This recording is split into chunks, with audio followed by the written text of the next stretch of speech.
Hello everyone, அஸ்ஸலாமு அலைக்கும். Welcome back to my channel. இன்னும் ஒரு இன்ட்ரெஸ்டிங்கான வீடியோ ஒன்றில் உங்கள் எல்லாரையும் சந்திக்கிறதுல ரொம்பவே சந்தோஷம். இந்த வீடியோவில் நம்ம பார்க்க போகிறது ஒரு ரவை வச்சு ஒரு ஸ்வீட் ரெசிபி தான் பார்க்க போகிறோம். ஸோ வீடியோவை ஸ்கிப் பண்ணாமல் ஃபுல்லாக பாருங்கள். இப்போ தான் இந்த சேனலை ஃபஸ்ட்டாக பார்க்குறீங்கன்னா மறக்காமல் சப்ஸ்கிரைப் பண்ணிவிட்டு பாருங்கள். இப்போ அவங்க வீடியோக்குள்ளே போகலாம்.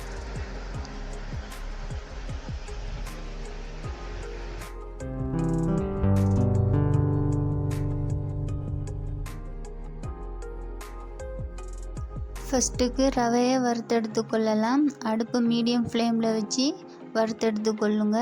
நான் 200 கிராம் ரவை எடுத்திருக்கேன்.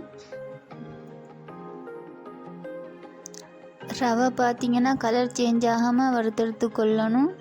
ரவை பச்சை வாசனை போகும் வரைக்கும் நல்லா வறுத்தெடுத்து கொள்ளுங்க. ரவையை வறுத்தெடுத்ததுக்கு அப்புறமா 1/2 கப் அளவு தேங்காய் துருவல் சேர்த்து அதையும் நல்லா வறுத்தெடுத்து கொள்ளுங்க. 1 கப் ரவைக்கு நான் 1/2 கப் தேங்காய் துருவல் சேர்த்துக்கொள்கிறேன். தேங்காய் துருவலோட ஈரத்தன்மை நல்லா ட்ரை ஆகும் வரைக்கும் வறுத்தெடுத்து கொள்ளுங்க. தேங்காய் துருவலையும் வறுத்தெடுத்தாச்சு. ஒரு பவுலுக்கு மாற்றிக்கொள்கிறேன். அடுத்ததாக 2 டேபிள் ஸ்பூன் சுகர் சேர்த்து கேரமலைஸ் பண்ணி எடுத்துக்கொள்ளணும். ஸ்டவ்வை மீடியம் ஃப்ளேமில் வச்சு கேரமலைஸ் பண்ணி எடுத்துக்கொள்ளுங்க. அப்போ தான் நல்ல தேன் கலரில் கேரமலைஸ்ட் ஆகி வரும்.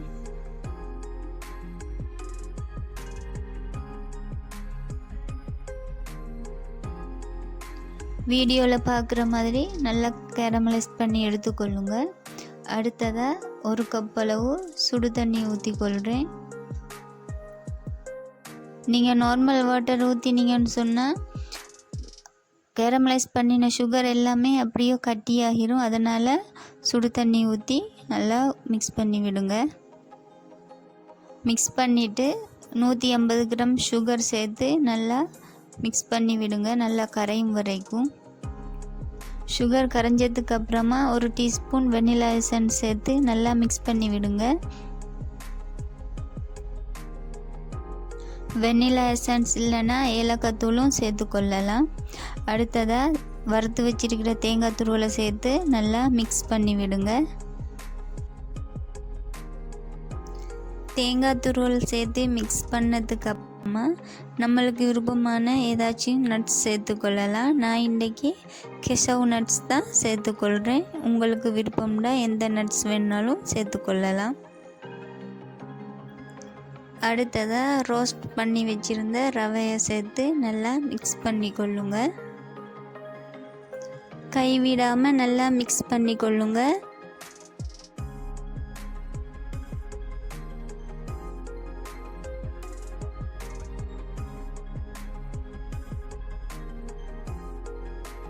ரவையை சேர்த்து நல்லா மிக்ஸ் பண்ணதுக்கப்புறமா 2 டீஸ்பூன் நெய் சேர்த்து நல்லா மிக்ஸ் பண்ணி விடுங்க.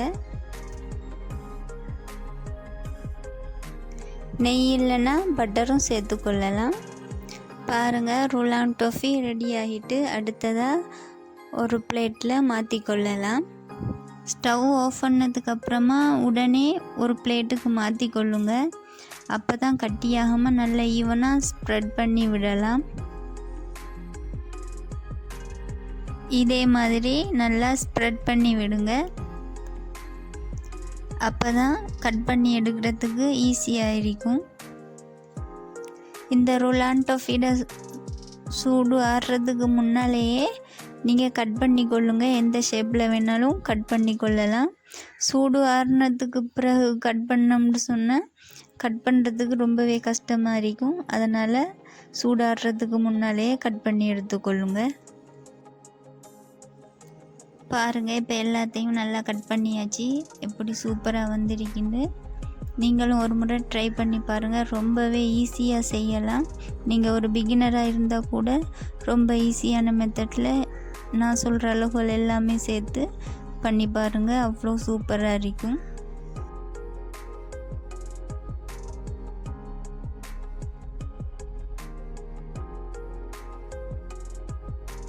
நீங்கள் ஹோம் பிஸ்னஸ் பண்ணுறவங்களாக இருந்தால் இது ரொம்பவே யூஸ்ஃபுல்லாக இருக்கும். ஒரு சிறிய முதலீட்டில் பெரிய லாபம் காணலாம். அவ்வளோ ஈஸியான ரெசிபியும் கூட.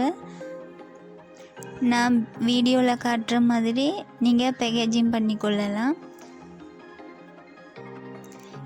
இதே மாதிரி கப் எடுத்துக்கொள்ளுங்க. நீங்கள் பேக்கேஜிங் பண்ணுறதுக்கு ரொம்ப ஈஸியான மெத்தட். இந்த கப்பில் 10 ஸ்வீட் சேர்த்துக்கொள்ளலாம். சேர்த்துட்டு நீங்கள் சேல் பண்ணிக்கொள்ளலும். ஹோம் பிஸ்னஸ் பண்ணுறவங்களுக்கு ரொம்பவே யூஸ்ஃபுல்லாக இருக்கும் இந்த வீடியோ. குறைந்த செலவில் அதிக லாபம் பெறலாம். ஓகே ஃப்ரெண்ட்ஸ், இந்த வீடியோ பிடிச்சிருந்தால் லைக் பண்ணுங்கள், ஷேர் பண்ணுங்கள், மறக்காமல் சப்ஸ்கிரைப் பண்ணுங்கள்.